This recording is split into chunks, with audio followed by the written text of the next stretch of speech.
గత సంవత్సరం జూలై నెలలో మేడిపల్లి ప్రతమాలిక్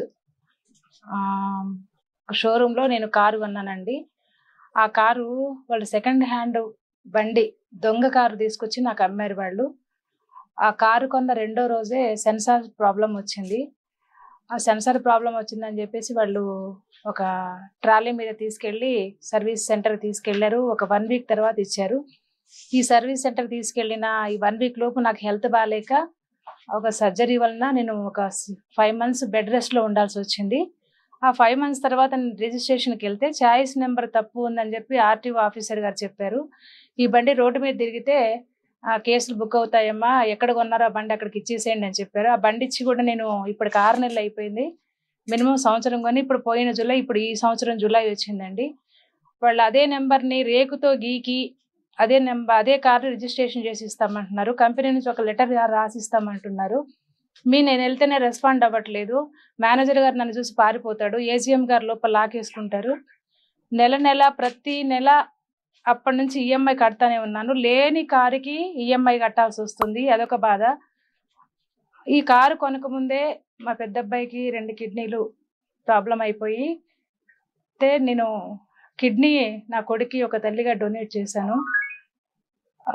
మాకు అవసరానికి ఉపయోగపడుతుందని మా స్తోమతకి మించి నేను కారు కొంటే వాళ్ళు నాకు ఆడదాన్ని చిన్నపిల్లలని నన్ను అమాయకురాలను చేసి మోసం చేసి దొంగ బండి అమ్మి సెకండ్ హ్యాండ్ బండి అమ్మి చాయిస్ నెంబర్ తప్పొచ్చి ఇప్పుడు కంపెనీ నుంచి లెటర్ ఇస్తాము, మేమే రిజిస్ట్రేషన్ చేసి ఇస్తామని చెప్పి మాట్లాడుతూ ఉన్నారు.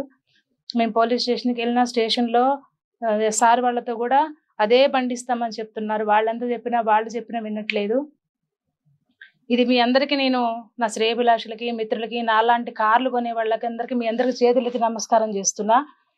దయచేసి ఆ మేడిపల్లి షోరూమ్కి వెళ్ళేటప్పుడు 1-10 సార్లు ఆలోచన చేయండి. ఇటువంటి కార్లు దొంగ కార్లు ఇంకెన్ని అమ్మారో వాళ్ళు, ఎన్ని చేశారో, ఎవరన్నా కొన్న వాళ్ళు ఉంటే ఇట్లాంటి నెంబర్లు తప్పు వచ్చిన ఉంటే మీరు కూడా నాలాగా బయటకు వచ్చి మాట్లాడండి. ఈ కారు సమస్య నేను కన్జ్యూమర్ కోర్టుకి వెళ్ళమంటున్నారు. కోర్టుకి వెళ్తే సంవత్సరాలు పడుతుందని ఆలోచన చేస్తున్నాను. ప్రతి నెల ఈఎంఐ కట్ అవుతుంది అంటున్నాను. ఈఎంఐ డబ్బులు నా కొడుకు ఒక నెల మందులు వస్తాయి. వాళ్ళు మానవత్వంతో అస్సలు ఆలోచించట్లేదండి. దయచేసి మీరందరూ ఇది పబ్లిక్ చేరవేసి ఆ షోరూమ్ ఇట్లాంటి షోరూమ్లు అటువంటి షోరూమ్కి వెళ్లకుండా నాలాగా మీరు మోసపోవద్దని మిమ్మల్ని అందరూ నమస్కరించి వేడుకుంటున్నాను. Thank you. ప్రతమాలిక్ టాటా షోరూమ్ మేడిపల్లి చెంగిచెర్ల ఎక్స్ రోడ్లో ఉందండి ఈ కార్ షోరూము. ఆ షోరూంలోనే నేను ఈ కారు కొన్నాను.